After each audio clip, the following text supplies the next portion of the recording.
guys, it's Melissa here. I'm riding solo today. Well, right now, anyways. Drew is currently at work. The boys are at school. I did attempt a video this morning, however, I was still in my pajamas. I wasn't fully awake yet, and I had a complete meltdown. So I'll leave it up to Drew whether he wants to post that one as well as this one. I just want to come to you guys because I think it's important for you guys to hear from us on individual levels, what we're, I guess, going through with one another.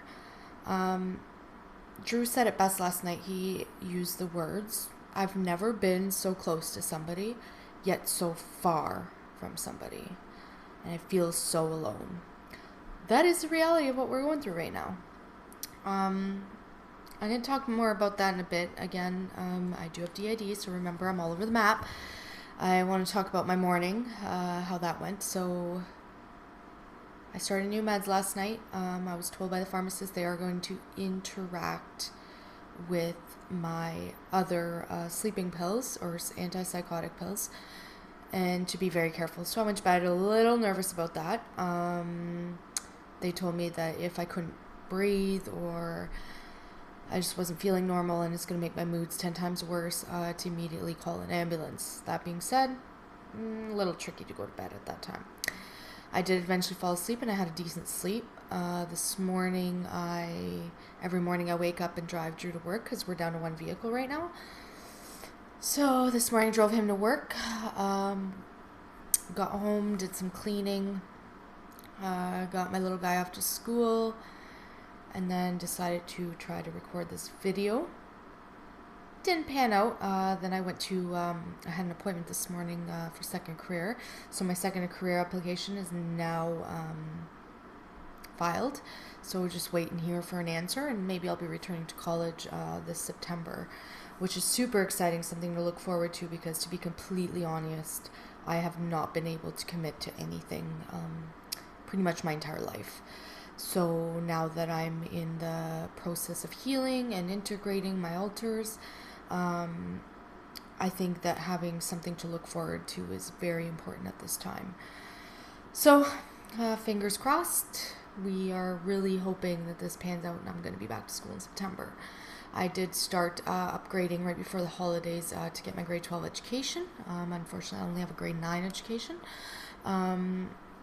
I was able to do a maturity student test, and it brought me to a grade 12 level, which is great. On that note, I'm still planning on completing that prior to September so that I can have my grade 12 diploma as well as a college degree, I guess you could say. I'm super stoked. I'm, again, praying for the best at this time. That's all you can do, is be there for me and support me through this. And Drew has been super amazing and cooperative throughout our whole relationship. Actually, he's been very supportive of any decisions I had to make. He's helped me make a lot of decisions because I can't physically do it on my own. He's guided me in the right directions. He's just been an all-around amazing husband, fiance, boyfriend.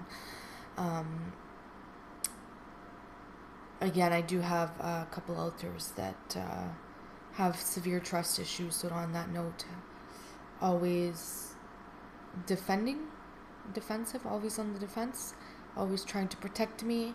On that level, I guess, they are almost threatened by him. He's too good for us. There's always a motive to what he does. And to be completely honest, that is not fair to him or anyone in a relationship, to be honest. It's I guess I could say that's got to be a very big struggle on his behalf. That has been a priority. I've been working very hard towards that, to ensure that we're all on the same page and that we all want this. We all have to want this for it to work. I want nothing more than to get better.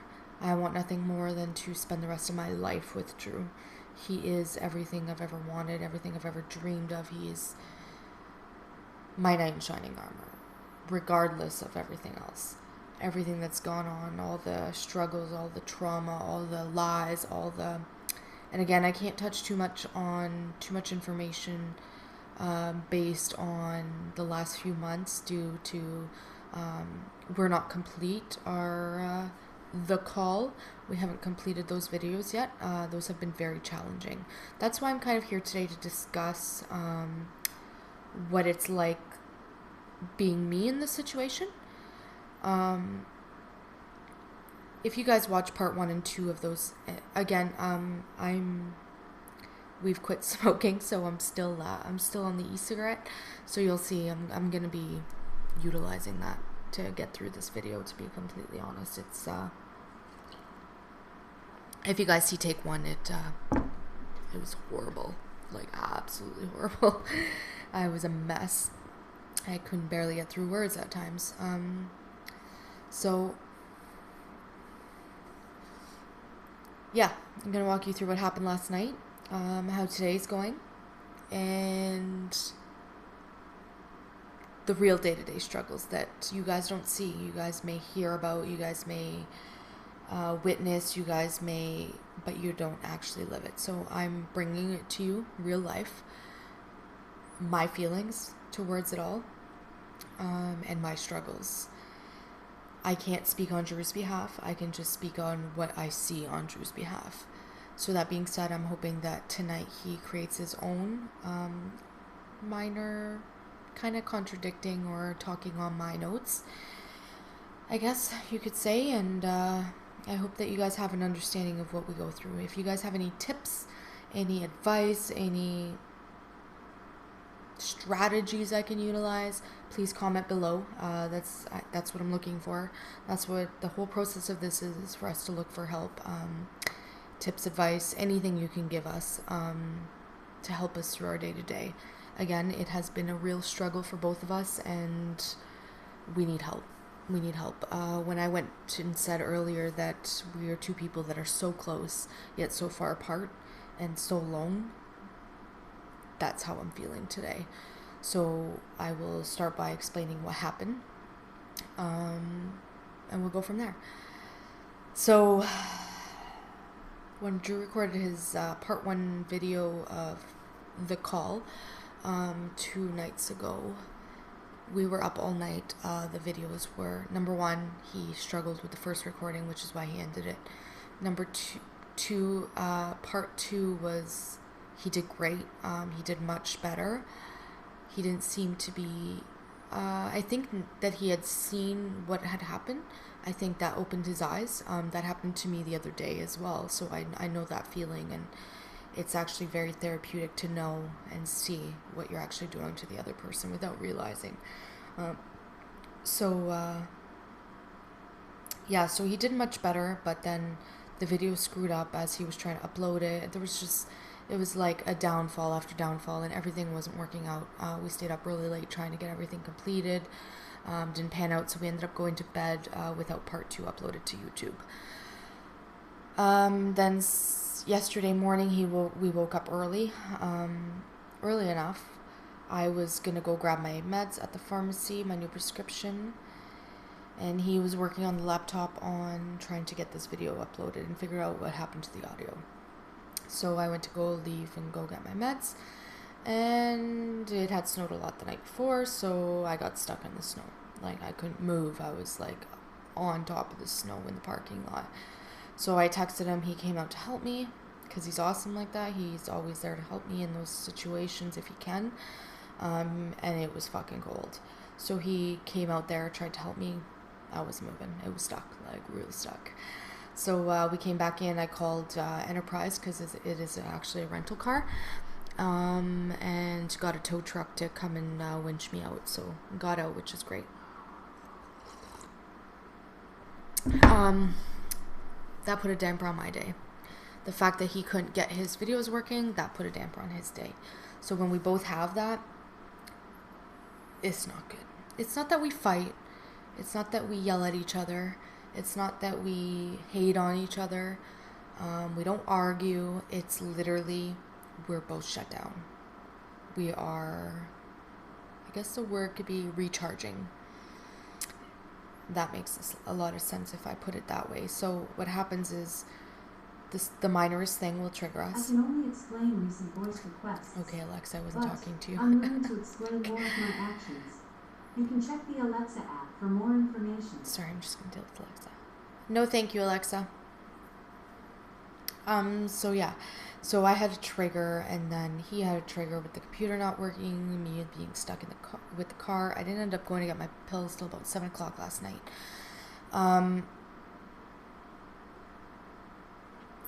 He finally got the video working. He seemed much better.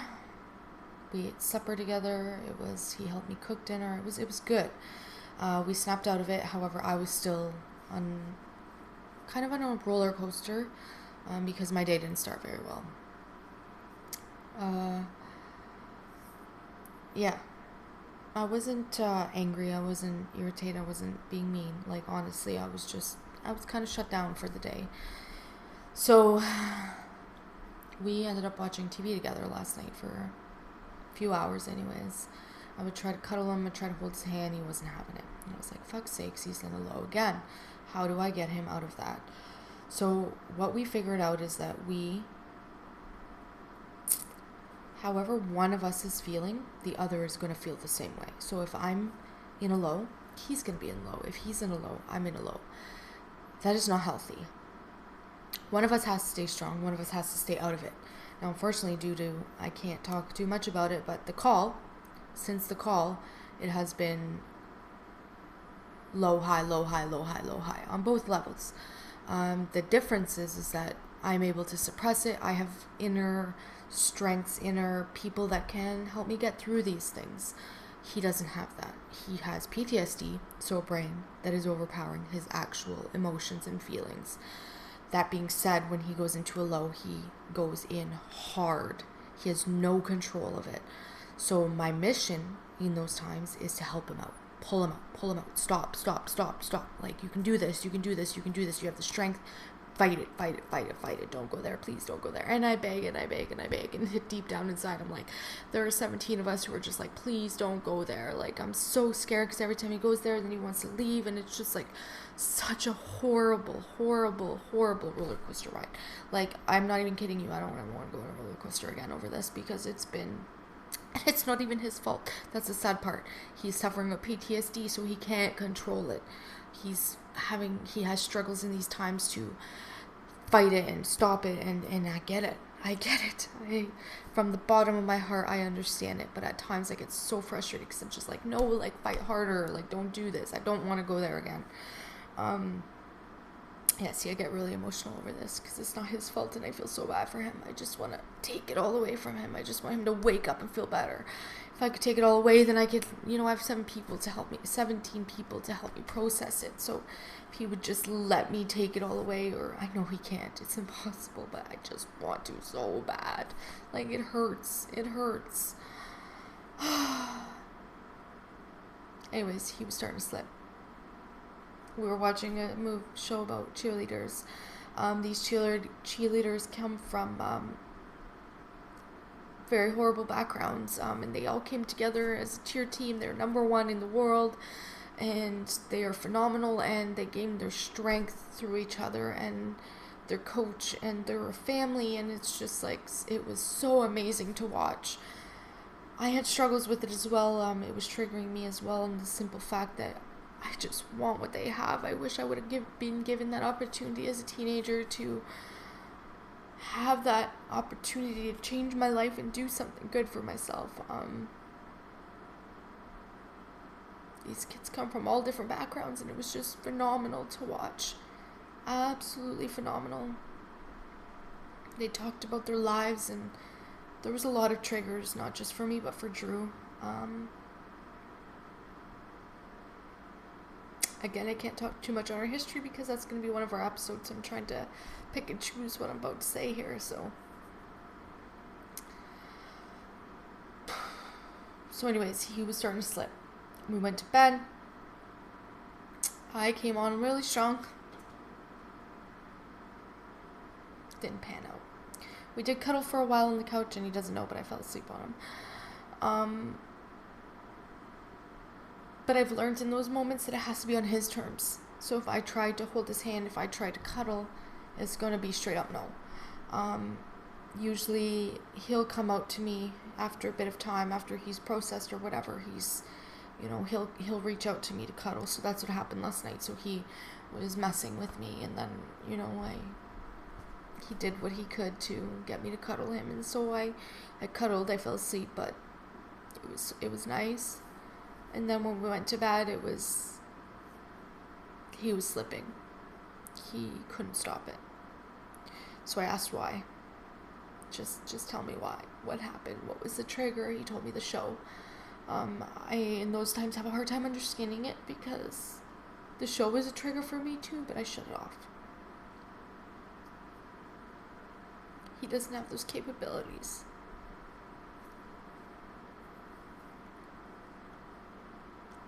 So we talked for a bit. I took my pills and I went to bed.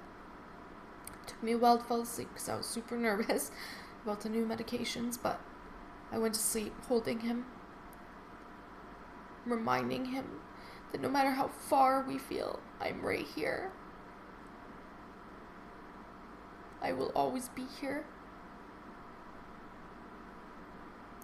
He's just got to let me in. Easier said than done, I get it.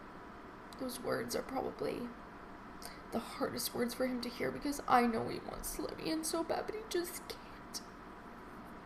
He can't. And that's not his fault. I've caused him a lot of pain. So in those moments, I'm the enemy. And that's totally understandable and not fair to him for me to get frustrated. So this is why I'm coming to you guys, because I need your help. I need help. I need coping mechanisms. I need to stay strong for him in those moments. The issue is the minute he goes down, I go down behind him 10 times harder. Usually when he goes to work the next day is when it hits me. And I'm alone all day. And because he's in a low, I can talk to him. I could text him. I could call him, but he shuts down. I will actually read. I texted him this morning. I told him I love him. Have a good day, and he said, okay, love you too. I asked him to text me about his feelings, never got a reply. Because I know, I had asked him, how are you feeling this morning? And he just said, alright. That's too short of an answer for Drew, I guess. That's how I usually know that he's in a low. And then I asked him to call me on his lunch. He called. I'll give him that.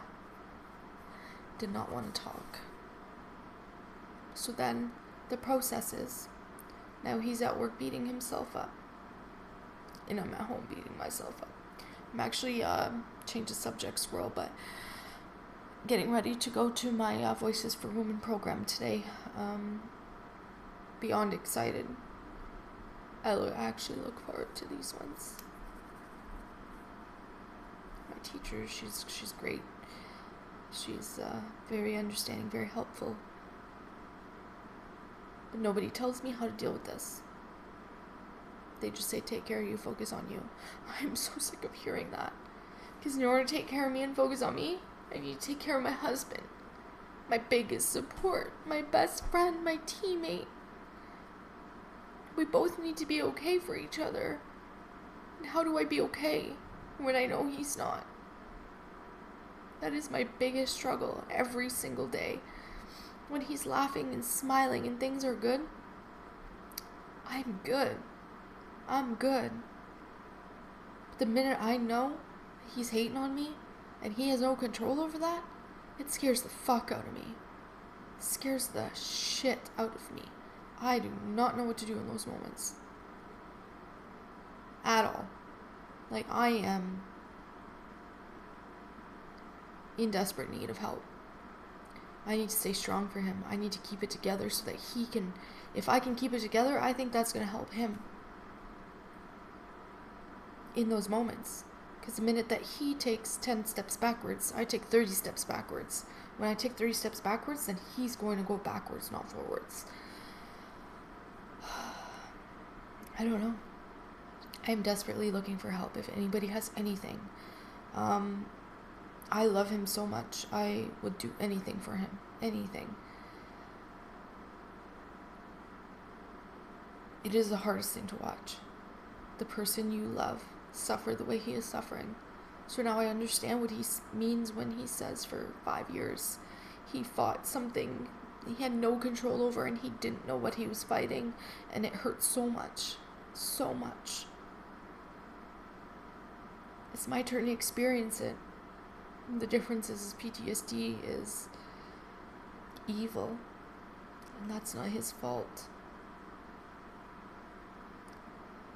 I admit I've made mistakes. I'm fighting. I am fighting every single day to integrate everybody, to get everybody on the same page, to get everybody working together for all of our sakes. We have a beautiful family, and I refuse to quit. I will not quit. I've had moments where it seems like I'm quitting. I've had moments where I feel like quitting. I've had moments where I don't know what I'm doing. I'm fucking lost. I'm scared shitless. I don't know where to start. This is me. I've lived my entire life like this. These 17 people have become my best friends throughout my entire life. When I'm alone, I utilize them. I'm trying not to. Trying to only let them out when they're required. Being alone is tough. I don't know how he does it. I don't. I just want to love him and hold him and cherish him and appreciate him so bad in those moments, all the time. But in those moments, it literally rips my heart to pieces that I can't do that. I can't help him. Why? There has to be something. There has to be some way. That's not fair. I shouldn't be alone. I shouldn't be alone. We need each other. We really do. It's sad. It really is. So if you guys, again, have anything at all, if you suffer from PTSD, if you know somebody who suffers from PTSD, talk to their husbands, talk to their wives. Help me out here. I need some advice. I'm sad. My heart is broken. I need to help him. He needs my help. And I'm here. He needs your help. He needs us. He needs all the support he can have. I know I suffer with D.I.D. again. I have 16, 17 people minimum to help me right now. Which makes it easier for me because I'm not alone. They're legit always with me. I can scare myself in these moments though. And I don't want to do that. I am better. I'm worth something. I am an amazing mom. I can be an amazing wife. I cannot let this disorder affect my life anymore. It is not who I am. It can be good. At times it's perceived as bad, but it's not. I'm very, very fortunate and thankful for my alters, my family inside, my friends inside, my Lissa. She's just a little girl. She needs love. She needs support. I need to be able to do that for her.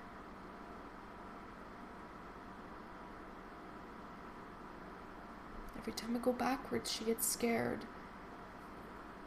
I can't keep going backwards. I can't allow him being in the low, having no control over it, to drag me down. I need determination. I need drive. I need help. I need help. I've Never been so confident in something in my life, but yet so powerless. So powerless. Anyways, I am gonna have to get off of here because I have to get dinner ready. I have to go to my next meeting. Oh my god, I'm running out of time. I have to prepare supper because we have basketball tonight. It is a busy day. So I'm gonna get off of here. But I'm asking for your comments. I'm asking for your feedback. I'm asking you to please subscribe to our channel and share this with anybody you know that may be suffering with the same things I'm going through. D.I.D and PTSD are a bitch, especially under one roof. I would not wish this upon anybody. But to be completely honest, we are the strongest people in the entire fucking universe. I'm not even kidding. We are meant to be together. We are each other's strength. We are each other's rock. We are each other's fucking team. We're each other's best friend. We fight together. We always have. And we always will. No matter what. Best friends for life. I wish I could have met him when I was younger. And he could have met me. Could have prevented so much stuff. But you can only wish, right? I'm here. We're here together. That's huge. That's huge. Most people wouldn't be. We've been through a lot. It's not going to get easier at all. Hell no. It's going to take a lot of work and effort. But that's okay. That's okay. We're strong. We got this. We got this with all of your support. We appreciate it. Thank you again. Don't forget to like, subscribe, share. Feedback, please. You guys rock. Have a good day, guys.